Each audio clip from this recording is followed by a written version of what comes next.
কবরে যাওয়া লাগবে কি লাগবে না? যাওয়া লাগবে না? কার কার হাত তোলেন? একজনও নাই? সবাই কবরে যাবেন? যাওয়া লাগবে, কেউ বাঁচতে পারবে না। দাদা চলে গেল, বাবা চলে গেল, মামা চলে গেল, আমারও যাওয়া লাগবে। সেলিব্রিটি চাই, আরো সম্পদের পাহাড় চাই। ব্যস্ত, আমরা মহা ব্যস্ত। এত ব্যস্ততা কিসের? স্টপ, থামেন, অনেক হয়েছে, আর না। বসেন, একটু ভাবেন। দাদা চলে গেল, বাবা চলে গেল, মামা চলে গেল, আমাকেও চলে যেতে হবে। মাঝে মাঝে কবরস্থানে যাবেন, যে একটু দেখবেন এই কবরস্থানে শিশুরা শুয়ে আছে, কিশোররা শুয়ে আছে, আপনার মতো তাগড়া যুবকরা শুয়ে আছে, ওদেরও রক্ত গরম ছিল আপনার মতো। আজ ওরা নাই, সব শেষ। আপনাকেও যেতে হবে। এই কবরে আমাদেরকে যেতে হবেই। কবরের প্রশ্নের উত্তর দিতে হবে। চিল্লায় বলেন ঠিক কিনা? কবরে প্রথম প্রশ্ন করা হবে, মার রব্বুক, তোমার রবের নাম কি? আমাদের রব কে? ওমা দীনুক, তোমার ধর্মের নাম কি? আমাদের ধর্মের নাম কি? বিশ্বনবীর চেহারা দেখিয়ে বলা হবে, এই লোকটাকে তুমি চিনো কিনা? চিনি না আমরা? আমাদেরকে জিজ্ঞেস করা হবে, রব কে? বলবো আল্লাহ। ধর্ম কি? বলবো ইসলাম। এই লোকটারে চিনো নাকি? আমরা বলবো চিনি, আমাদের প্রাণের নবী মুহাম্মদ সাল্লাল্লাহু আলাইহি। তিনটা প্রশ্নের উত্তর করতে পারলে এডিশনাল আর একটা প্রশ্ন, ওমা ইলমু। এই তিনটা প্রশ্নের উত্তর জানলা কেন? নকল করছো নাকি? বাংলাদেশে নকল আছে না নাই? কোথায় নকল করে? হ্যাঁ, কিছু লেজেন্ড আছে দেখি, একেবারে জামার ভিতরে নকল, টুপির ভিতরে নকল, স্কেলের ভিতরে নকল, মৌজার ভিতরে নকল। আছে না নাই? কথা বলেন। ফেরেশতারা বলবে, তুমি তিনটা প্রশ্নের উত্তর করলে কি করে? আপনাকে বলতে হবে, আমি কোরআন থেকে শিখেছি, আমি হাদিস থেকে জেনেছি। চিল্লায় বলেন ঠিক কিনা? তখন ফেরেশতারা বলবে, আহলান ওয়া সাহলান, মারহাবান, কংগ্রাচুলেশন, তুমি উত্তর করতে পেরেছো। ইফসাহু লাহু কবরুহু ৭০ যিরান, আপনার কবরটারে ৭০ হাত লম্বা বানিয়ে দেয়া হবে। ইফতাহু লাহু বাবুন ইলাল জান্নাহ, জান্নাতের দিকে দরজা করে দেয়া হবে।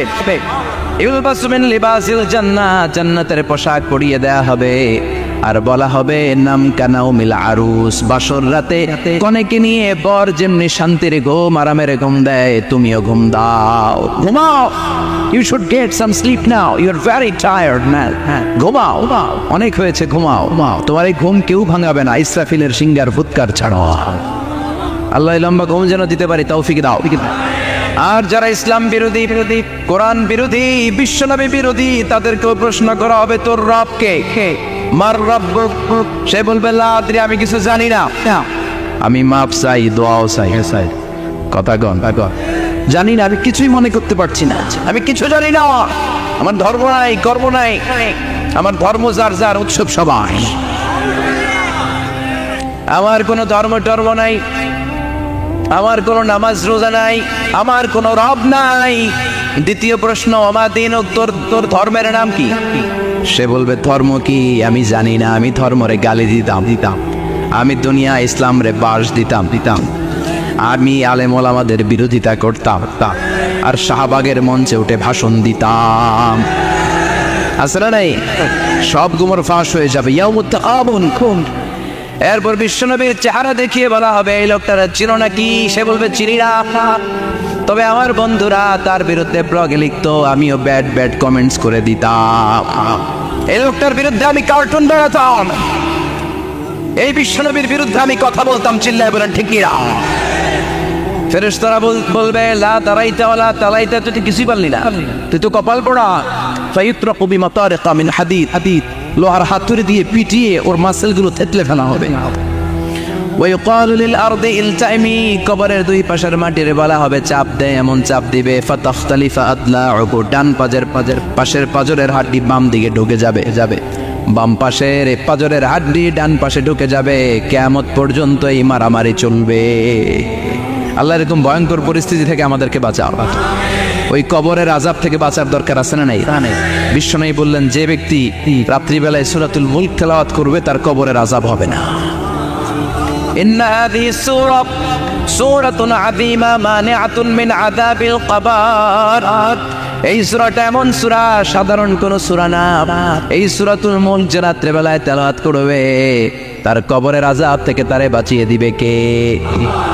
নাম্বার 1 ফজিলাত স্ট্যাটাস মনে থাকবে তো 2 নাম্বার স্ট্যাটাস শাফাআত লি সাহিবিহা এই সূরার তেলাওয়াতকারীর জন্য কিয়ামতের দিন সুপারিশ করবে কোরআন সুপারিশ করবে চারটেখানি কথা না কোরআন যদি আপনার বিরুদ্ধে দাঁড়ায় আপনার জান্নাত ক্যান্সেল আর কোরআন যদি আপনার ব্যাপারে আল্লাহর কাছে রেকমেন্ডেশন করে জান্নাত আপনার জন্য ওয়াজিব করে দিবে কে এজন্য বিশ্বনবী বললেন শাফাআত লি সাহিবিহা কিয়ামতের দিন তেলাওয়াতকারীর জন্য আল্লাহর কাছে সুপারিশ করবে দুইটা গেল 3 নাম্বার বিশ্বনবী বললেন খাসামাত আন সাহিবিহা এই সূরাটা কিয়ামতের দিন এই সূরার তেলাওয়াতকারীর পক্ষ নিয়ে আল্লাহর সাথে ঝগড়া করা শুরু করে দিবে আল্লাহর সাথে ডিবেট করবে ঝগড়া করবে যতক্ষণ না হাত্তা আদখালাহুল্লাহুল জান্নাহ হাদিসের টেক্সট হচ্ছে যে যতক্ষণ না আল্লাহ তাআলা তাকে জান্নাতে না ঢোকায় ততক্ষণ ওই সূরার তেলাওয়াতকারীর পক্ষ নিয়ে আল্লাহর সাথে বিতর্ক ঝগড়া তর্ক চলতেই থাকবে সুবহানাল্লাহ আরো আসতে বলে আবার বিশ্বনবী বললেন মান ক্বারা বিহা ফি লাইলাতিন ফাকাদ আকসারা ওয়া আতওয়াবা রাত্রিবেলা এই সূরাটা যে তেলাওয়াত করবে পুরো রাত্রিটারে বরকতময় করে দিবে কে এজন্য বিশ্বনবী আবদার করে আবেদন করে আমাদের কাছে বলে গিয়েছেন আমি চাই আমার প্রতিটা উম্মতের হৃদয়ে এই সূরাটা গাথা থাক আমি চাই আমার প্রতিটা উম্মতের সিনার ভিতরে এই সূরার 30টা আয়াত গ্রথিত করা থাক সুবহানাল্লাহ পড়েন মাত্র 30টা আয়াত মুখস্থ করতে রাজি আছেন এক মাসে কয় দিন প্রতিদিন একটা করে আয়াত মুখস্থ করলে এই সূরা মুখস্থ করতে লাগবে কয় দিন হ্যাঁ হোমওয়ার্ক এটা আপনাদের বাড়ির কাজ যেহেতু ক্লাসে হোমওয়ার্ক দেওয়া যায় না আরবিতে বলে আল ওয়াজিব আল মানজিলি আমি গতানুগতিক তাফসীর করি না আমি সমাজের খুঁতগুলো ধরে ডিসকাশনের মতো আমি করি বিভিন্ন জেলায় যে ওখানকার ইয়াংদের সাথেও বসি কথা বলি এটাই আমার তাফসীর এটাই কোরআনের এক্সপ্লেনেশন আর ইন্টারপ্রিটেশন এতেই মানুষ উপকৃত হয় বেশি চিল্লা এখন ঠিক কিনা তো এটা আপনাদের বাড়ির কাজ মাইথার দিয়া বাসীদের বাড়ির কাজ হায়াতে আল্লাহ বাঁচায় রাখলে আবার কখনো দেখা হলে জিজ্ঞেস করবো যে মুল্ক মুখস্থ হয়েছে কিনা কে মুখস্থ করবেন না হাত তোলেন সবাই করবেন এবার কে মুখস্থ করবেন হাত তুলে আমার না আল্লাহর দেখা আল্লাহ তুমি কবুল করো আর জোরে পড়েন আমিন হাত নামান এই সূরাটা it's an eye opener for you এটা আপনার চোখ খুলে দিবে এই সূরাটা আপনার চোখকে খুলে দিবে আপনার ঘুমন্ত বিবেককে জাগিয়ে তুলবে স্রষ্টার ব্যাপারে আপনার যদি কোনো সাসপিশন থাকে সন্দেহ থাকে এই সন্দেহের পাহাড়কে ভেঙে এই সূরা চুরমার করে দিবে চিল্লায় বলেন সুবহানাল্লাহ আল্লাহ ডেকে বলে গোলাম কিছু নাস্তিক আছে আমারে খুঁজে পায় না এরকম কপাল পোড়া নাদান নাস্তিক বাংলার জমিনেও আছে না নেই এরা বলে আনসিন ইজ নাথিং যেটা দেখা যায় না ওইটা মানি না বলে না do you see the air in the atmosphere বাতাসে বায়ুমণ্ডলে যে বাতাস ঘুরে বেড়ায় এটাকে তুমি দেখো তো মানো কেন why do you believe on that why do you believe on air বাতাস বিশ্বাস করো কেন কপাল পোড়া নাস্তিকরা বাতাস মানে না কথা কর do you see the bad headache someone feel in his head and he's shouting মাথার ব্যথায় মাইগ্রেনের পেইনে যখন কেউ চিৎকার করে তার মাথার ব্যথা দেখা যায় আমার এখন প্রচন্ড মাথা ব্যথা যদি হয় আপনারা দেখতে পাচ্ছেন তো নাস্তিকরা কি মাইগ্রেনের পেইন বিশ্বাস করে না মাথা ব্যথা বিশ্বাস করে কি করে না বাতাস বিশ্বাস করে কি করে না কয় আনসিন ইজ নাথিং যেটা দেখি না ওটা বিশ্বাস করি না কপাল পোড়া আল্লাহ ডেকে বলে গোলাম আমার সৃষ্টির দিকে তাকা আকাশের দিকে তাকা বাতাসের দিকে তাকা সাগরের দিকে তাকা সাগরের মধ্যে আমি আল্লাহ সিরানাই বিশাল বড় বড় পাহাড়ের দিকে তাকা ঝর্ণার দিকে তাকা ঝর্ণার মধ্যে আমি আসিরানাই ঝর্ণা রে আরে বলনা রে আরে কার বিরহে পাগল পাড়া তুই কার মিলনে ফুল ফসলে ভরা রে তোর দুকুল বই কার মিলনে ফুল ফসলে ভরা রে তোর দুকুল বই ঝর্ণা রে বলনা রে কার বিরহে পাগল পাড়া তুই সুবহানাল্লাহ পড়ে ঝর্ণার দিকে তাকাও সাগরের দিকে নজর করে দেখো বিশাল পাহাড়ের দিকে নজর করে তাকাও ওই পাহাড়ের মধ্যে আল্লাহরে খুঁজে বাবা চিল্লায় বলেন ঠিক কিনা এদিন ইমাম আবু হানিফার হাতে হাত রেখে শাহাদা বাক্য পাঠ করেছে সুবহানাল্লাহ পড়ে ঝিনুকের ভেতর লুকিয়ে থাকে যেমন মতি, ঝিনুকের ভেতর লুকিয়ে থাকে যেমন মতি, কালমা শাহাদাতে আছে আল্লাহর জ্যোতি, কালমা শাহাদাতে আছে আল্লাহর জ্যোতি। সুবহানাল্লাহ পড়েন না পড়। এই জ্যোতি যার হৃদয়ে একবার টাচ করে তার জন্য জান্নাতকে খুলে দেয় কে? এই জন্য এই সূরা পড়লে নাস্তিকরা নাস্তিক থাকবে না। নাস্তিকদের জন্য এখানে আল্লাহ মেডিসিন দিয়েছেন, কিছু ডোজ দিয়েছেন। আলহামদুলিল্লাহ পড়ে। এই সূরা থেকে আমরা কিছু সময় কথা শুনবো। শুনতে রাজি আছেন তো? সূরার নাম চিল্লায় বলেন কি নাম? মুলক। মুলক মানে কি? মুলক মানে রাজত্ব, মুলক মানে ক্ষমতা, মুলক মানে পাওয়ার, মুলক মানে কিংডম, মুলক মানে সভরেনিটি। সুবহানাল্লাহ পড়েন। রব্বুল আলামিন বলেন তাবারাকাল্লাযী বিয়াদিহিল মুলকু ওয়া হুয়া আলা কুল্লি শাইইন কাদির। সুবহান সেই সত্তা যার হাতে ক্ষমতা আর তিনি সব বিষয়ে ক্ষমতাশীল। সুবহানাল্লাহ। তাবারাকাল্লাযী বিয়াদিহিল মুলক, মহামহিম সে সত্তা, সুমহান সে সত্তা, বিয়াদিহিল মুলকু যার হাতে ক্ষমতা। ক্ষমতা কার হাতে? হাতে। চিৎকার করে বলতে হবে কার হাতে? হাতে। নাকি আমাদের হাতে? হাতে। না সরকারের হাতে? হাতে। পুলিশের হাতে? হাতে। র্যাবের হাতে? হাতে। মাশরাফির হাতে? হাতে। হিরো আলমের হাতে? হাতে। ক্ষমতা কার হাতে? হাতে। ক্ষমতা শুধুমাত্র একজনের হাতে। চিল্লায় বলেন তিনি কে? আল্লাহর হাতে ক্ষমতা। আর তিনি হচ্ছেন সকল ক্ষমতার উৎস, centre of the all powers. সব ক্ষমতার উৎস কে? নাকি জনগণ? আমরা কিন্তু এটাই শিখি, এদেশে আমাদেরকে রাষ্ট্রীয়ভাবে শিখানো হয় এটা রাষ্ট্রীয় কুফরি। সকল ক্ষমতার উৎস জনগণ নয়, সকল ক্ষমতার উৎস কে? উনি ক্ষমতার উৎস, তিনি ক্ষমতাশীল, মহা ক্ষমতাধর। তার ক্ষমতার সাথে কারো তুলনা হয় না। আমাদের কি ক্ষমতা? কথা বলে বল্লা পোকার কেমন খাইছেন? হ্যাঁ, মৌমাছি কামড়াইছে, মৌমাছি কামড়াইলে চিল্লাচিল্লি শুরু করে। তো কি ক্ষমতা আছে আপনার? বল্লা কামড় মেয়েরা দেয় তো ওটা ধরে যে মার বইতেও পারি। কুত্তায় কামড়াইলে আমরা কুত্তারে কামড়াইতেও পারি না। কথা বলেন। আমরা নাকি ক্ষমতার মালিক। পিছন থেকে কেউ যদি বলে হুজুর সাপ, মজা করে বলছি এতই ভয় পাইছে। আসলে যদি ফাঁস করে আসতো শব্দ, স্লোগান দেওয়ার বেলায় লিল্লাহে তাকবীর আল্লাহু আকবার, আমার ভাই তোমার ভাই, কাপায় ফেলাম নামায় ফেলাম। কথা বলেন। আর যদি পেছন থেকে কেউ আওয়াজ করে বলে সাপ, দৌড়। আপনারা কি দৌড় দিবেন? আমরা এদিক দিয়ে দৌড় দেব। কথা কন। চাচা আপন প্রাণ জীবন বাঁচানোর জন্য ভয়ে পাগল। সাপ লাগবে না। বাবা ভেঙছিলেন মাইটার দিয়ে নাই বোধ হয়। আছে। কি করে? খালি লাফায়। 10টা বাবা ব্যাং যদি ছেড়ে দেওয়া হয় স্টেজে 2টা আর বাকি 8টা এদিকে। বাবা ব্যাং আর কি লাভ দিব? এর চেয়ে লাফালাফি শুরু করবো আমরা। কথা বলে। আর আমরা দাবি করি আমরা ক্ষমতার উৎস। কোনো ক্ষমতা নাই। একবার ডায়রিয়া হলে 3বার টয়লেটে গেলে আর চেহারার দিকে তাকানো যায় না। কারে মাফ করে দে, আই মরে যাই হোক, আই হাইতান ন আছে না? নাই তো পারবেন না কেন? আপনার না ক্ষমতার উৎস? আপনি না ক্ষমতার উৎস। আরে আপনার তো কোনোই ক্ষমতা নাই। খুলিকাল ইনসানু দাঈফা, মানুষকে দুর্বল থেকে দুর্বল করে তৈরি করেছে কে? এজন্য রব্বুল আলামিন বলেন তাবারাকাল্লাযী বিয়াদিহিল মুলকু ওয়া হুয়া আলা কুল্লি শাইইন কাদির। সুমহান সেই সত্তা যার হাতে ক্ষমতা। চিল্লায় বলেন ক্ষমতা কার হাতে?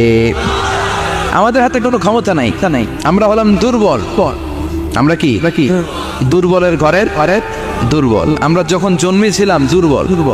আমার ছোট্ট একটা মেয়ে আছে, আমি অবাক হয়ে থাকি যে আমিও তাইলে ছোটবেলায় এরকম ছিলাম। না খাওয়ালে খেতে পারে না, পেশাব পায়খানা করে, ঘর নষ্ট করে, বমি করে, দাঁড়াতে পারে না, শুইতে পারে না, লালা পড়তে থাকে, ক্লিন করতে হয় সব সময়। তাকে আল্লাহর আদেশে দেহে ঢুকে আল্লাহর আদেশে বের হয়ে যায়। ঠিক কিনা? এই যে ছোট্ট বাচ্চাটা দেহের ভিতরে যে রুহ ঢুকলো কে দিল? 120 দিনের আগে মানব শিশুর দেহের ভিতরে কিন্তু রুহের ফুৎকার হয় না। সহিহ বুখারীর বর্ণনা 40 3 40 কত? কথা বলেন। প্রথম 40 থাকে নুতফা, তারপরের 40 হয় আলাকা, তারপরের 40 হয় মুদগা, sperm drop, blood clot and then the little flesh. ছোট্ট নাপাক পানি ছিলাম, শুক্রাণু ছিলাম আমরা। কি ছিলাম? শুক্রও ছিলাম না, শুক্রাণু, শুক্রের অনু। এক ফোঁটা শুক্রের মধ্যে 20 কোটি অনু থাকে। ওই 20 কোটির একটা ছিলাম আমি আর আপনি। সুবহানাল্লাহ, বাড়িতে গিয়ে বললেন ডিম্ব আমরা ছিলাম না, আমরা ছিলাম ডিম্বাণু। ডিম্বের এই ডিম্বাণু আর শুক্রাণু দুইটা মিলে আল্লাহ আমাদেরকে বানায় ফেললেন জাইগন্ট, সেখান থেকে এমব্রয়ো, তারপরে আস্তে আস্তে ইনিশিয়াল স্টেজগুলো শেষে একটার পর একটা স্টেজ পার করে তিনি আমাদেরকে বানালেন আলাফা, সেখান থেকে মুদগা, আমাদের দেহের ভেতরে তিনি স্কেলিটন ভরে দিলেন, কঙ্কাল, মাথার স্কাল দিলেন, খুলি দিলেন, নাক কান গলা দিলেন, আমার রেসপিরেটরি সিস্টেম চালু করে দিলেন। কত ছোট ছিলাম আমি, ক্ষুদ্র ছিলাম আমি। ফালইয়ানযুরিল ইনসানু মিম্মা খুলিকা মিম্মাইন দাফিক। মানুষের উচিত তার সৃষ্টি প্রক্রিয়ার দিকে নজর করে তাকানো। বাবার পিঠ থেকে সবেগে নির্গত হওয়া পানি দিয়ে মায়ের পেটে তোমারে ঢুকায় দিল কে? নাপাক পানি থেকে ছোট্ট ব্যাঙ্গাচির মতো ছিলাম, জোকের মতো মায়ের জরায়ুর দেয়ালে লেগেছিলাম। সেখান থেকে বড় করতে করতে আমার রেসপিরেটরি সিস্টেম, আমার এয়ারিং সিস্টেম, আমার সব সিস্টেমগুলো তিনি আমার দেহের ভিতরে সেট করে দিল। চিল্লায় কোন সুবহানাল্লাহ। 120 দিনের সার্টেন পিরিয়ড শেষে তিনি দেহের ভিতরে রূহের ফুৎকার দিলেন। দেয়া মাত্রই আমার রুহুতে ধপ ধপ ধপ ধপ ধপ ধপ শুরু হয়ে গেছে। ওই যে ধপ ধপ শুরু হয়েছে, আজও থামে নাই। এই ধপ ধপ থামলে বাঁচবেন, দম ফুরাইলে আমরা ঠুস হয়ে যাবো, ঠিক কিনা? আরে মানুষ রঙিন ফানুষ, দম ফুরাইলে তবু তো ভাই কারোরই নাই একটুখানি। আরে মানুষ রঙিন ফানুষ, রঙিন ফানুষ, আইরে মানুষ। সুবহানাল্লাহ বলেন। সে আল্লাহ বললেন, গোলাম, জীবন আর মরণের মাঝখানে আমি তৈরি করেছি রুহু। পৃথিবীর বিজ্ঞানীরা সব বানাতে পারে, কম্পিউটার বানাতে পারে, প্লেন বানাতে পারে, হেলিকপ্টার বানাতে পারে, রকেট বানাতে পারে, কিন্তু গোটা বিশ্বের সব বিজ্ঞানীরা মিলে কি রুহু বানাতে পারে নাকি? কথা বলেন। গত বছর সোফিয়া নামে একটা রোবট আসছিল না? কথা গণ। ওটা মাথা উঁচু করে নিচু করে কথা বলতে চায়, মানুষের মতো হতে চায়। আসলে কি মানুষ? ওটার মধ্যে কি রুহু আছে? রুহু বানাইতে পারবে কেউ? এই রুহু নিয়ে যে কত গবেষণা, মুমূর্ষ রোগীদের উপর গবেষণা চালিয়েছে অনেক। বুলেট প্রুফ গ্লাসের ভিতরে মুমূর্ষ রোগীকে রেখে তারা চেক করতে চেয়েছে আমেরিকান বিজ্ঞানীরা যে রুহু কোন দিক দিয়ে বেরোয়। তারা ওজন করে দেখে মানুষ মরে গেলে কোন লাশের ওজন বেড়ে যায়, কোন লাশের ওজন কমে যায়। যেটাতে কমে গেছে 2-1 কেজি কমে যায়, আর অবাক কি আগে ছিল 80 কেজি, এখন 78 কেজি, তার মানে 2 কেজি না, এটাই রুহু। এটাই কি? এটা হচ্ছে গবেষণার ধাপ। অনেকগুলো মডিউল তারা আনে, অনেক মুমূর্ষ রোগীকে গ্লাস ফিটিং করা, ইন্টেনসিভ কেয়ারে রেখে তারা অবজার্ভ করায়, আর অক্সিজেন মাস্ক খুলে দিয়ে তারা দেখে যে লোকটা ছটফট করে কিভাবে মরে। মরার আগে ওজন মাপ ছিল 80 কেজি, মরে গেছে পরে আবার ওজন দিয়ে দেখে 78 কেজি। কমছে কয় কেজি? বিজ্ঞানীকে পাইছে। সবাই কয় কি পাইছে? কয় রুহু। কই পাইলেন? কয় আগে 80, এখন 78, 2 কেজি। রুহুর ওজন কয় কেজি? তো বিজ্ঞানীদের সিস্টেম হচ্ছে যে কোনো একটা বিষয়ের উপর গবেষণা চালালে তারা পূর্ণাঙ্গ ডিসিশনে পৌঁছতে পারে না। They couldn't jump to the final conclusion just on one module, based on one module. They cannot do it. তাদের অনেকগুলো মডিউল আনতে হয়। তারা আবার নমুনা আনলো আরেকটা। মুমূর্ষ রোগী, অক্সিজেন চেম্বার লাগানো, মাস্ক লাগানো, এটা খুলে ফেললে মরে যাবে। বুলেট প্রুফ করা গ্লাসের ভিতরে ঢুকিয়ে এটার ওজন মাপ, এটার ওজন 60 কেজি। এবার মাস্ক খুলছে, ছটফট করে, এটা শেষ। এবার মাপ দেখ, এবার মাইপা দেয়া গেছে 63 কেজি। ঠিক আছে, কয় কেজি বাড়ছে? এক একটার এক এক সিস্টেম হইতেছে, কোনোটা কমে, কোনোটা বাড়ে, কোনোটা কিচ্ছু হয় না। সবাই কয় তাইলে আপনি রুহু পাইলেন কই? আগেরটা কম ছিল, মনে করছিলেন 2 কেজি কমছে, ওইটাই রুহু এখন 3 কেজি বাইরে গেছে, মিলাইবেন কি দিয়া? কথা গণ। আল্লাহ ডেকে বলে, গোলাম, কিয়ামত পর্যন্ত একটার পর একটা মুমূর্ষ রোগীকে বুলেট প্রুফ গ্লাসের ভেতরে ঢুকাতে পারবি, গবেষণা করতে পারবি, মাগার রুহু খুঁজে পাবি না। চিল্লায় বলেন ঠিক কিনা? কারণ এই রুহুর মালিক কে? সে আল্লাহ বললেন, আল্লাযী খালাকাল মাউতা ওয়াল হায়াতা লিয়াবলুয়াকুম আইয়ুকুম আহসানু আমালা। জীবন আর মৃত্যু বানালাম তোমাদেরকে পরীক্ষা করার জন্য। পরীক্ষা আছে না নাই? গোটা দুনিয়াটাই পরীক্ষা। আল্লাহ যারে পছন্দ করে বেশি তার পরীক্ষাও আশাদ্দুন নাসি বালাআন আল আম্বিয়া। এই পৃথিবীতে আল্লাহ সবচেয়ে বেশি বালা মুসিবত দিয়ে পরীক্ষা করেছেন নবীদের। কারণ নবীরা আল্লাহর কাছে কম প্রিয় না বেশি প্রিয়? যেহেতু প্রিয় বেশি, পরীক্ষাও। এজন্য মুমিনের উপর যদি পরীক্ষা আসে, মুমিনের উপর যদি অত্যাচার আসে, মুমিনের উপর যদি ধৈর্যের পরীক্ষা আসে, জেল জরিমানা আসে, মুমিন ওইটারে ভয় পায় না। মুমিন ভয় পায় একজনকে, চিল্লায় বলেন তিনি কে? কারণ আল্লাহর ঘোষণা ওয়ালা তাহিনু ওয়ালা তাহজানু, ঘোষণাটা কার? ভয় নাই, তোদের চিন্তা নাই, আনতুমুল আ'লাউনা ইন কুনতুম মুমিনিন, তোমরাই বিজয়ী হবা যদি মুমিন হও, যদি মুমিন হও। এজন্য ধৈর্যের পরীক্ষা দিতে হবে, আল্লাহর উপর তাওয়াক্কুল করতে হবে, অত্যাচার আর জুলুম আল্লাহর নামে সহ্য করে যেতে হবে। চিল্লায় বলেন ঠিক কি না? কারণ মুসলিমের সাথে আল্লাহ থাকে। মুসলিমের বদদুয়াকে বিশ্বনবী ভয় করতে বলেছেন, কারণ মুসলিমের বদদুয়ার মাঝে আর আল্লাহর মাঝে পর্দা থাকে। যারা দুনিয়ার বুকে জুলুম করে তাদেরকে ক্ষমতার মস্তক থেকে নামিয়ে দেয় কে? আর যারা মজলুম হয়, যাদের রক্ত দিয়ে জমিন ভেজে, তাদেরকে জমিনের ক্ষমতা দিয়ে দেয় কে? আর যারা রক্ত ঝরায়, ইতিহাস বলে তারা শেষ পর্যন্ত প্রাণ আর জান নিয়ে পালাবার জায়গাটা পায় না। চিল্লায় বলেন ঠিক কি না? এজন্য মুমিন খুব ভালো করে জানে, রাত্রি যত গভীর হয়, সুবহে সাদিকের সময় কাছে আসতে থাকে। গর্ভবতী নারীর পেটের জ্বালা যন্ত্রণা, ব্যথার পেইন যত বাড়ে, নতুন মেহমান আগমনের সময় কাছে আসতে থাকে। তেমনি ইসলামের পক্ষের শক্তির উপর যদি অত্যাচার, অনাচার, স্টিম রোলার বেড়ে যায়, এটা প্রমাণ করে ইসলামের বিজয়ের সময় কাছে আসতে শুরু করেছে। চিল্লায় বলো ঠিক কি না?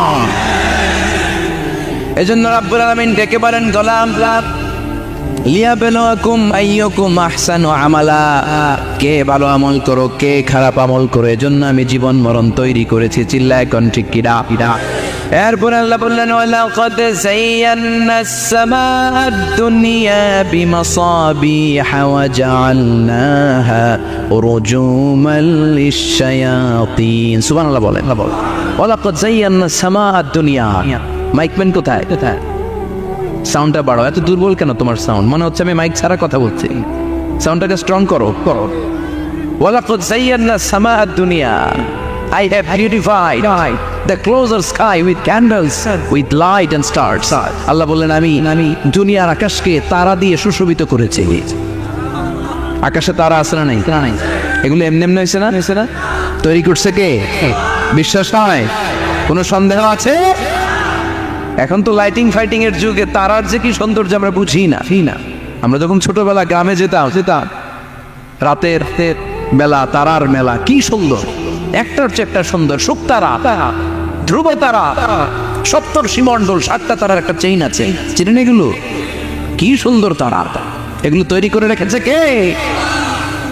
প্রথম আকাশের মহাশূন্যকে আল্লাহ এই তারকা দিয়ে বিউটিফাই করেছেন। ইটস এ ক্যান্ডেল, আল্লাহ সাজিয়ে রেখেছেন। আমরা খালি চোখে যেটা দেখি, এটা কিন্তু আকাশ না, এটা প্রথম আকাশ নয়। প্রথম আকাশ যে কত দূরে আমেরিকার নাসার বিজ্ঞানীরাও জানে না। খালি চোখে আমরা যা দেখি, এটা প্রথম আকাশের মহাশূন্য। এর অনেক অনেক অনেক উপরে প্রথম আকাশ, এরপরে দ্বিতীয় আকাশের মহাশূন্যের স্তর শুরু, এরপরে দ্বিতীয় আকাশ, তারপরে তৃতীয় আকাশের মহাশূন্যের স্তর শুরু, তারপরে তৃতীয় আকাশ। একটার চেয়ে আরেকটা বড়। প্রথম আকাশের চেয়ে দ্বিতীয় আকাশ কত বড় বলি? আপনার হাতের আংটিটা যদি সাহারা মরুভূমিতে আপনি ছুঁড়ে ফেলে দেন, পুরো মরুভূমির তুলনায় আংটি যত ছোট, আল্লাহর দ্বিতীয় আসমানের তুলনায় আল্লাহর প্রথম আসমানটা ঠিক তত ছোট। একটার চেয়ে একটা বড়, একটার চেয়ে একটা বড়।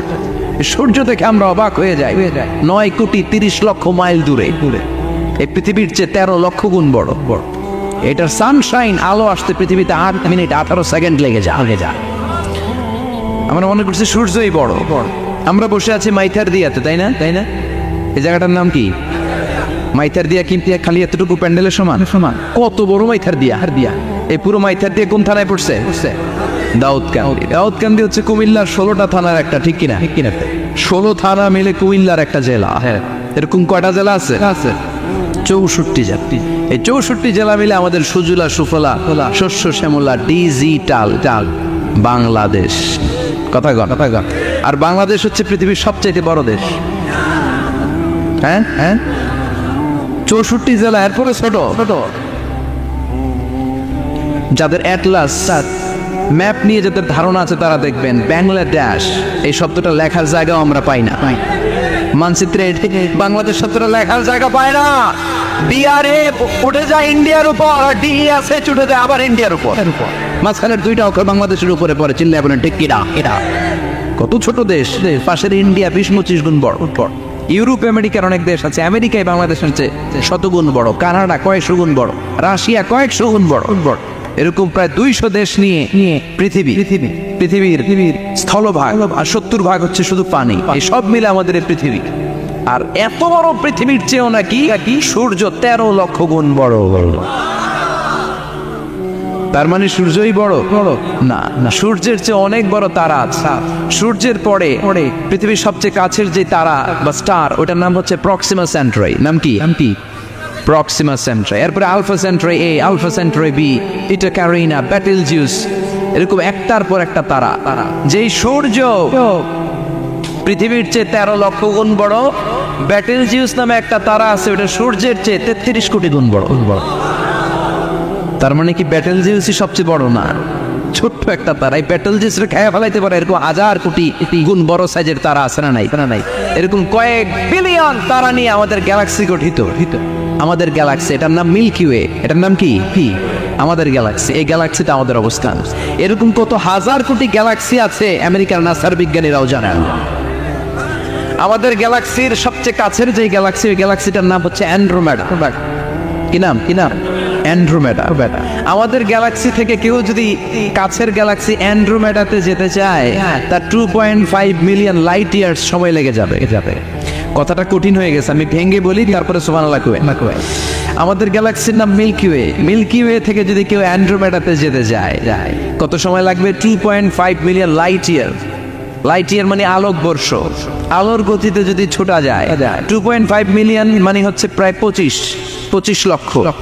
তাহলে পৃথিবীতে সবচেয়ে দ্রুতগামী যে বিষয়টা আবিষ্কৃত হয়েছে সেটা হচ্ছে আলো। এই যে লাইট মারলে যে ছুটে, এই লাইট প্রতি সেকেন্ডে 1,86,000 মাইল বেগে ছুটতে পারে। 1 মিনিটে না, 1 ঘন্টা না, 1 মিনিটে না, 1 সেকেন্ডে আলো চলে যায় কয় মাইল? 1,86,000। খুঁটিয়ে চিন্তা আপনি কল্পনা করতে পারেন? হয়তো মাথা নাড়াইতেছে না। এটা কি কল্পনা করা যাবে? আমার তো তার ছেড়ে যাচ্ছে। 1 সেকেন্ডে নাকি আলো ছুটে 1,86,000 মাইল বেগে। 1 সেকেন্ড শব্দ কইতে তো 2 সেকেন্ড লাগে। কথা কন। এর মধ্যে আলো চলে গেছে 1,86,000 মাইল। তো কোন রকেট যদি আপনি পান, যে রকেট দিয়ে সেকেন্ডে 1,86,000 মাইল বেগে রকেটটা ছুটবে প্রতি সেকেন্ডে, খেয়াল করেন, ঘন্টায় না, মিনিটে না, কিসে? সেকেন্ডে। যে রকেটটা সেকেন্ডে 1,86,000 মাইল বেগে ছুটবে, ওই রকেটটা দিয়ে আমাদের গ্যালাক্সি থেকে আমাদের পাশের গ্যালাক্সি অ্যান্ড্রোমেডাতে পৌঁছতে আপনার 25 লক্ষ বছর লেগে যাবে। সুবহানাল্লাহ। বাড়িতে গিয়ে বললেন এরকম বিশাল বিশাল তারা দিয়ে আমাদের আকাশটারে বিউটিফাই করেছে কে? এজন্য আল্লাহ বললেন, ওয়ালাকাদ যায়্যানাস সামাআদ দুনিয়া বিমাসাবিহা ওয়া জাআলনাহা রুজুমাল লিশ-শায়াতিন। আমি এই দুনিয়ার আকাশটারে সুন্দর সুন্দর তারকারাজি লাইটের মতো সেটিং করে সুশোভিত করেছি। আবার এই তারকা দিয়ে আমি শয়তানদেরকে প্রহারও করেছি। সুবহানাল্লাহ। শয়তানদেরকে আল্লাহ তারা মেরে আঘাত করে। সুবহানাল্লাহ বলেন। এরপরে এই সূরার প্রথম রুকুর শেষে আল্লাহ বললেন, وَأَسِرُّوا قَوْلَكُمْ أَوْ اجْهَرُوا بِهِ إِنَّهُ عَلِيمٌ بِذَاتِ الصُّدُورِ أَلَا يَعْلَمُ مَنْ خَلَقَ وَهُوَ اللَّطِيفُ الْخَبِيرُ। আল্লাহ বললেন, وَأَسِرُّوا قَوْلَكُمْ, তোমরা যদি গোপনে কথা বলো, আও ইজহারু বিহি, কিংবা স্পষ্ট করে বলো, সব শোনে কে? আপনি যেমনি বলেন শুনবে কে? বলেনই নাই, শুধু মনে মনে ভাবছেন, শুনবে কে? সুবহানাল্লাহ কইবেন না? সাত আকাশের উপরে, আরশের উপরে তার অবস্থান, সাত জমিনের নিচে কোনো গোপনতম প্রকোষ্ঠে, কোনো ছোট্ট বাক্সের ভেতরে যদি কোনো পিপিলিকা নীরবে হেঁটে যায়, আল্লাহ বলে আমি ওই পিঁপড়ার হেঁটে চলার পায়ের আওয়াজটাও শুনতে পাই। এজন্য কেউ যেটা শোনে না, শোনে কে? এরপর আল্লাহ বললেন, ওয়াল্লাযী জাআলা লাকুমুল আরদা যালুলান ফামশু ফি মানাকিবিহা ওয়া কুলু মির রিজকি ওয়া ইলাইহিন নুশুর। সুবহানাল্লাহ বলেন। আল্লাহ ডেকে বললেন, গোলাম তোমাদের জন্য জমিনটারে আমি বিছানা বানিয়েছি। আল্লাযী জাআলা লাকুমুল আরদা ফিরাশা, জমিনটারে বিছানা বানিয়েছে কে? এই বিছানার মতো সমতল জমিন দিয়ে তোমরা হেঁটে বেড়াও, চলে বেড়াও, হেলে দুলে পড়ার সুযোগ নাই, ঠিক কিনা? ঠিক কিনা? এই যে মাইথার দিয়ে আজকের যে ময়দান, এটা যদি বিছানার মতো সমান না হয়তো বসতে পারতেন? কথায় গণ। এই ময়দানের প্যান্ডেলের এদিক দিয়ে উঁচা, এদিক দিয়ে গর্ত, এদিক দিয়ে নিচা, এদিক দিয়ে খাড়া। কেমন হইতো? কথা কর। কেউ আমারে দেখতো, কেউ দেখতো না, কেউ দাঁড়াইয়া, কেউ বৈশা আছে না নাই? কিন্তু জমিনটারে সমতল বানালো কে? আপনি যদি বিমান থেকে যদি আপনি দেখেন, বিমানের গ্লাস দিয়ে, জানলা দিয়ে যদি আপনি নিচের দিকে তাকান, আপনি দেখবেন মনে হবে পুরো জমিনটাকে আল্লাহ সবুজ কার্পেট দিয়ে কার্পেটিং করে রেখেছে। এই সৌন্দর্য দিয়েছে কে? আবার রব্বুল আলামিন বলেন, জমিনটারে সমান দেখে, কার্পেটিং দেখে মনে করো না তোমরা বেঁচে গিয়েছ। আমার দেয়া বিধান আমার জমিনে যদি কায়েম করতে না পারো, এই কার্পেটিং করা জমিনের ভেতরে আযাব আছে না নাই? এই পুরো জমিনের ভেতরে আছে আগুন আর আগুন। আগ্নেয়গিরি রোগ্নোৎপাত জ্বালামুখে বিস্ফোরণ করে দিয়ে গোটা বিশ্বটারে মুহূর্তে মেসাকার করে দিতে পারে কে? এজন্য আল্লাহ ডেকে বললেন, গোলাম আমিনতুম মান ফিস সামাই আন ইয়াখসিফা বিকুমুল আরদা ফাইযা হিয়া তামুর, তোমরা কি ভেবেছো নাকি বেঁচে যাবা? আমি চাইলেই পুরো জমিনটারে কাঁপিয়ে দিতে পারি। আইয়াখসিফা বিকুমুল আরদ, খাসাফ মানে ল্যান্ডস্লাইড। খাসাফ মানে কি? ল্যান্ডস্লাইড, ভূমিধস, ভূকম্পন, আর্থকোয়েক আছে না নাই? বাংলাদেশে তো ভূমিকম্প হয় না? টের পাইছেন? মাঝে মাঝে মাঝরাতে হয় না? 3টার দিকে নিজেই দৌড় দিব না, বাচ্চারা লইয়া দৌড় দিব, লুঙ্গি পইরা দৌড় দিব না, লুঙ্গি ছাড়া দৌড়াম। এই ভূমিকম্প আছে না নাই? আল্লাহ বলে, মনে করো না জমিনটা সমতল, কার্পেটিং করে দিয়েছি। এই কার্পেটিং এর ভিতরেও আগুনের দলা আছে না নাই?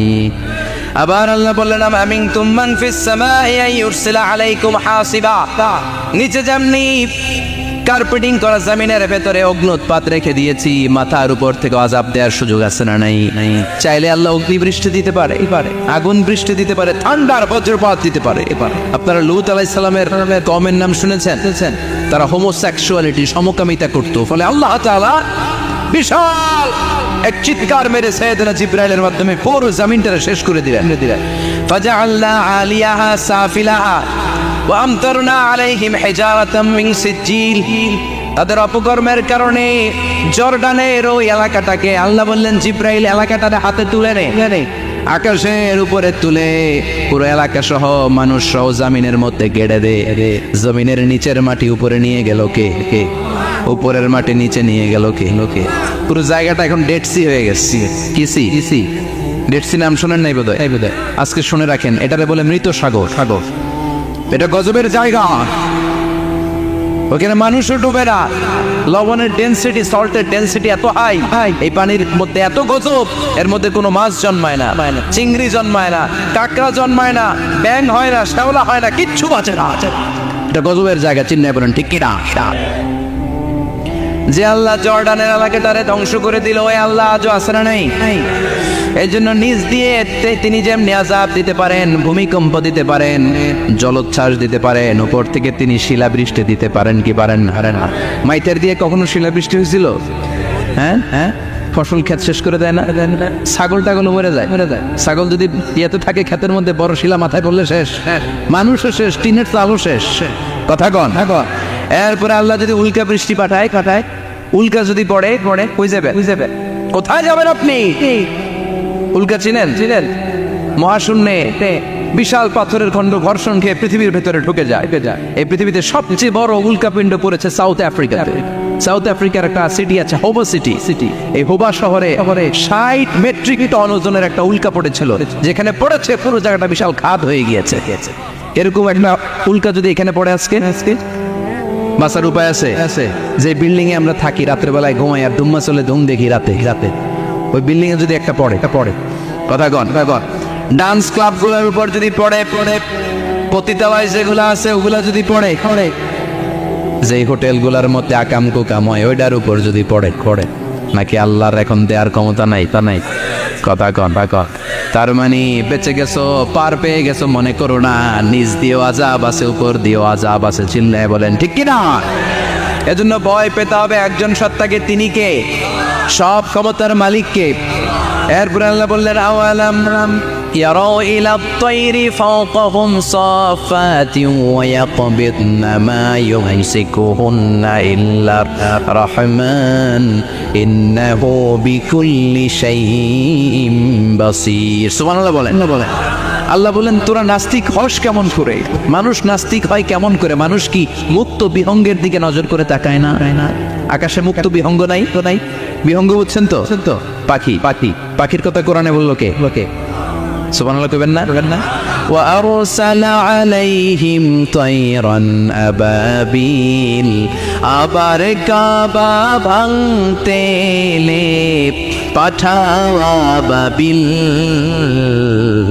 দাও খোদা দাও আমায় আবার ওমর দরজ দিল দাও খোদা দাও আমায় আবার ওমর দরজ দিল সুবহানাল্লাহ পড়েন এই যে আল্লাহ বললেন ওয়া আরসালা আলাইহিম তারপর তায়রান আবাবিল তায়ের মানে পাখি তায়ের মানে কি আবার জান্নাতে যারা যাবে তাদেরকে পাখির ভুনাগোশত খাওয়াবে কে জান্নাতে যাওয়ার সাথে সাথে প্রথমে আল্লাহ আপনাদেরকে মেহমানদারি করবে মাছের কলিজা দিয়ে খাইবেন মাছের কলিজার কথা শুনে জিভে পানি আসছে না খেতে আউয়ালু তুআমিন ইয়াকুলুহু আহলুল জান্নাতি ফাজিয়াদাতু কাবিদিল হুদ প্রথমে মাছের কলিজা এরপরে পাখির ভুনাগোশত তার মানে পাখির কথা কোরআনে আছে না নাই আবার সাইয়েদনা সুলাইমান আলাইহিস সালামের একটা পাখি ছিল ওটার নাম কি ছিল হুদহুদ পাখি মাথার উপর দিয়ে চলতো আর ওইটার চোখে জুমিং পাওয়ার আল্লাহ এত বেশি দিয়েছিল এটা জমিনে নজর করলে বুঝতে পারতো কয় হাজার ফিট নিচে পানি আছে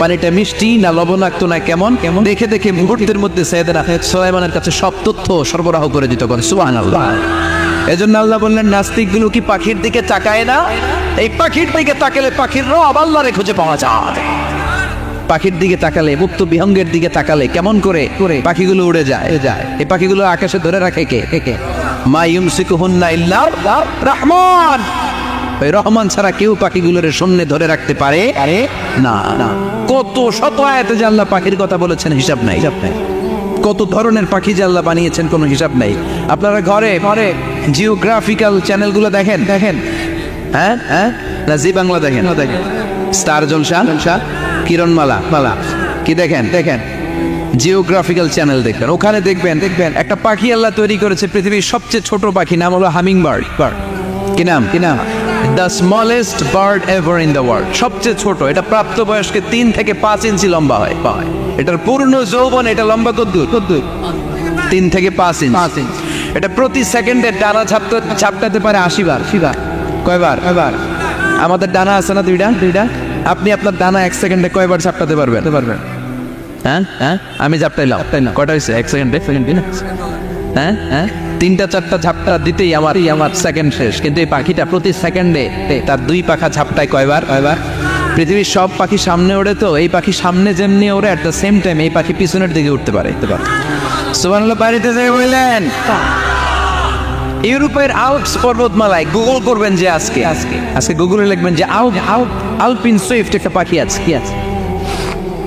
এই পাখিটা একবার যখন শূন্যে উড়াল দেয় উড়ন্ত অবস্থায় এটা আকাশে 6 মাস থাকতে পারে আকাশের মেঘের আপ থেকে পানি খায় শূন্যে ভেসে বেড়ানো পোকামাকড় ধরে খেয়ে বেঁচে থাকে 6 মাস পরে একবার জমিনে ল্যান্ড করে নেমে কয়েকদিন থেকে আবার উড়াল মারলে আবার 6 মাস আলপিন সুইফট আরেকটা পাখি আছে অদ্ভুত পাখি নাম হোমা বার্ড এই হোমা বার্ড উড়ন্ত অবস্থায় ডিম পেড়ে দেয় আর ওই ডিমটা জমিনে পড়ার আগেই মাঝখানে ডিম ফেটে বাচ্চা বেরোয় বাচ্চা উঠতে শুরু করে দেয় এই পাখিগুলোর কথা কোরআনে আছে না নাই এজন্য আল্লাহ বললেন আওয়ালাম ইয়ারাউ ইলা তাইরি ফাওকাহুম সাফাতি ওয়া ইয়াকবিদনা মা ইউমসিকুহুন্না ইল্লার রহমান ইন্নাহু বিকুল্লি শাইইন বাসীর আল্লাহ বললেন নাস্তিকগুলো কি পাখির দিকে নজর করে তাকায় না পাখির দিকে নজর করে যদি তাকায় তখন পাখির রব আল্লাহরে খুঁজে পাবে চিল্লায় বলেন ঠিক কিনা পাখিকে আরবিতে বললে তয়ের সবাই বলেন পাখির আরবি কি বিমানের আরবিও তয়ের পাখি আরবি যা বিমান আরবিও এই পাখি নিয়ে গবেষণা করে বিমান বানাইছে সুবহানাল্লাহ কইবেন না আমরা বানাই নাই আমরা তো খোঁজাখুঁজিতে ব্যস্ত আমরা আছি ফতুয়া নিয়ে ব্যস্ত তুই 20 কারণে কাফের, তোর চাচা 90 কারণে কাফের, তোর চাচা মরলে যেই জায়গায় কবর দেয়া হবে ওই কবরের মাটির উপরে যে ঘাস উঠবে ওই ঘাস যে গরু খাবে ওই গরুর দুধ যে খাবে ও কাফের। আছে না নাই? না নাই, খালি কাফের ফতোয়া দেয় ব্যস্ত। আমরা ফতোয়া নিয়ে রইলাম আর ওরা সব আবিষ্কার করে ফেললো। উইলবার রাইট আর অরভিল রাইট, এই দুই ভাই 1903 সালে এই বিমান আবিষ্কার করেছে এই আয়াতের উপর গবেষণা করে। আওয়ালাম ইয়ারাউ ইলা তাইর, ওরা কি পাখি নিয়ে ভাবে না? আমাদের তো ভাবার সময় নেই, আমরা আছি মদ নিয়ে আর নারী নিয়ে আর জুয়াবাজি নিয়ে। চিল্লায় বলেন ঠিক কিনা? এমন অনেক মন্ত্রীদের হোটেল আছে যেখানে পতিতালয়ের আড্ডাখানা। চিল্লায় বলো ঠিক কিনা? মুসলমান রাজ মদ আর নারী নিয়ে ব্যস্ত, আর ইহুদি খ্রিস্টানরা আমাদের সব ঐতিহ্যকে ধারণ করেছে। উইলবার রাইট অরভিল রাইট গবেষণা শুরু করে দিল। পাহাড়ে শুয়ে শুয়ে দুই ভাই খালি পাখির ছবি আঁকে, কেমনে পাখিগুলো টানা ঝাপটা মেরে ওঠে, কেমনে নামে, গবেষণা করতে করতে করতে প্লেন বানায় ফেললো 1903 সালে। আজ থেকে 100 বছর আগের স্টোরি শোনাচ্ছি আপনাদের। তখনকার বিমান এখনকার বিমানের মতো ছিল না। আপনি দেখবেন যে শুরুতে বিমান কেমন ছিল। শুরুতে ভাঙ্গাচুরা দুটা পাখা নিয়ে একটু উড়ে আবার থপাস করে পড়ে, কিন্তু আশা হারায় নাই, আবার উড়ে থপাস করে পড়ে। আমেরিকাতে সুবিধা করতে পারে না। ফ্রান্সের এক কিং তাদেরকে ডোনেট করেছে বিপুল অঙ্কের টাকা দিয়ে। তারা প্রথম ফ্রান্সের একটা শহর থেকে আরেকটা শহরে পৃথিবীর প্রথম প্যাসেঞ্জার প্লেন নিরাপদে ল্যান্ড করেছে। মানুষের উড়ার স্বপ্ন সফল হতে শুরু করলো। এখন বিভিন্ন ধরনের বিমান একটার পর একটা শুরু হয়েছে। এই পৃথিবীর সবচাইতে দ্রুতগামী যে বিমানটা আগে ছিল নাম ছিল কনকর্ড, যাত্রীবাহী বিমান। এটার পরে এখন একটা বাইরে হচ্ছে বোম সুপারসনিক। কি নাম? Bomb supersonic. এত স্পিডে চলে, এই মাত্র দেখলেন এদিকে এয়ারপোর্ট দেখবেন নাই, ওই দিকে সুবহানাল্লাহ পড়ে। কি বিশাল বিশাল ডবল ডেকার গুলো নিয়ে শূন্যে উড়াল দেয়। A3 এয়ার বোয়িং A380 বর্তমান পৃথিবীতে সবচেয়ে বড় প্যাসেঞ্জার বিমান। কার্গো বিমান তো এগুলোর 7-8 ডবল বড় হয়। I'm talking about the passenger flying A380 525 জন যাত্রী নিয়ে এটা শূন্যে উড়াল দেয়। 525 জন যাত্রী, কেবিন ক্রু, পাইলট, বিমানের ওজন, খাবার দাবারের ওজন, ফুয়েলের ওজন, 525 জনের লাগেজ ট্যাগেজের ওজন, এই সব নিয়ে শূন্যে উড়াল দেয়। সুবহানাল্লাহ পেবেন না? এই বিমান আবিষ্কারের আগ পর্যন্ত গোটা বিশ্বব্যাপী সব দেশে দেশে ছিল সেনাবাহিনী আর নৌবাহিনী। বিমান আবিষ্কার হওয়ার সাথে সাথেই শুরু হয়ে গেল বিমান বাহিনী, এয়ারফোর্স, মিলিটারি। এখন বোম সুপারসনিক বানায়, এখন ড্রোন হামলা করে, এখন মিসাইল হামলা করে, এখন স্যাটেলাইট পাঠায়। আমরাও পাঠাইছি। কি নাম? Bangabandhu satellite. We launching the Bangabandhu satellite channel last year. আমরা বঙ্গবন্ধু স্যাটেলাইটও পাঠাইছি উপরে। সব কিছু পাখির উপর গবেষণা করে হয়েছে। চিৎকার করে বলেন ঠিক কি না? এই জন্য আল্লাহ ডেকে বললেন, গোলাম ওরা কি পাখির দিকে তাকায় না? পাখির দিকে যদি নজর করে একটিবার তাকাতো, নাস্তিক আর নাস্তিক থাকতে পারতো না। এজন্য নাস্তিকদের জন্য এই সূরার ভেতরে ডোজ আছে, আই ওপেনার আছে। সর্বশেষ আল্লাহ একটা প্রশ্ন দিয়ে এই সূরাটা শেষ করলেন। প্রশ্নটা শুনবেন সবাই। আল্লাহ বললেন, কুল আরাআইতুম ইন আসবাহা মাউকুম গাওরান ফামান ইয়াতিকুম বিমাইম মাইন। বলো দেখি সবে শুকাইয়া যদি যায় এই পৃথিবীর পানি, তাহলে হেথায় তটনির ধারা কে দিবে সবারে আনি? কে দিবে? একদিন সকালবেলা ঘুম থেকে উঠছেন, টয়লেটে যাবেন, মুখ ধুবেন, স্কুলে যাবেন, অফিসে যাবেন, কাজে যাবেন, যায় দেখেন টিউবওয়েল চাপতেছেন, পানি নাই। ট্যাপ ছাড়লেন, পানি নাই। চোখের মধ্যে ময়লা, নাকে ময়লা। টয়লেটে যাবেন, পানি নাই। পুকুরে নেমে দেখেন পানি নাই। বিশাল বিশাল মেশিন বসিয়ে মাটির নিচ থেকে ভূগর্ভস্থ পানি ওঠানোর চেষ্টা করলেন, একটা পানি নাই। এক ফোঁটা পানি গোটা বিশ্বে কোথাও নাই। কে দিব পানি আপনারে? পানি সম্পদ মন্ত্রী দিব, ডোনাল্ড ট্রাম্প দিব, শেখ হাসিনা দিবে, কেউ দিতে পারবে? এক ফোঁটা পানি বানানোর ক্ষমতা আমাদের নয়, ঠিক কিনা? পানির বৈজ্ঞানিক নাম হচ্ছে H2O। কি নাম? এই দেশে H2 নিয়ে কত কথা আছে না নাই? হাইড্রোজেনের 2টা মলিকিউল, অক্সিজেনের একটা মলিকিউল। এই 2টা গ্যাস, হাইড্রোজেন আর অক্সিজেন, 2 গ্যাস একসাথে মিলাইলে কি হয়? কথা বলেন। মিঠা নদীর পানি নিয়ে সুবহানাল্লাহ পড়েন।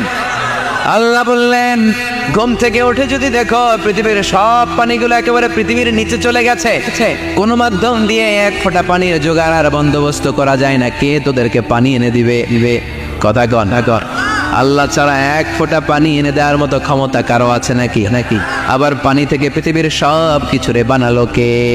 ওয়াজআলনা মিনাল মাই কুল্লা শাইইন হাই আফালা ইউমিনুন। আল্লাহ বললেন পানি থেকে গোটা বিশ্বের সব আমি বানালাম, সব জীবিত জিনিস তৈরি হয়েছে পানি থেকে। এটা কোরআনের কথা, কার কথা? আর ১৫০০ বছর পর বিজ্ঞানীরা এখন বলছে পানি থেকেই সব প্রাণ এসেছে। সুবহানাল্লাহ পড়েন। বিজ্ঞানীদের রিসার্চে এসেছে পৃথিবীর সর্বপ্রথম যে প্রাণীটার উৎপত্তি, এটার নাম নাকি অ্যামিবা। কি নাম? It's a very small unicellular organism in the world. এককোষী শৈবাল অ্যামিবা এসেছে পানি থেকে। ওদের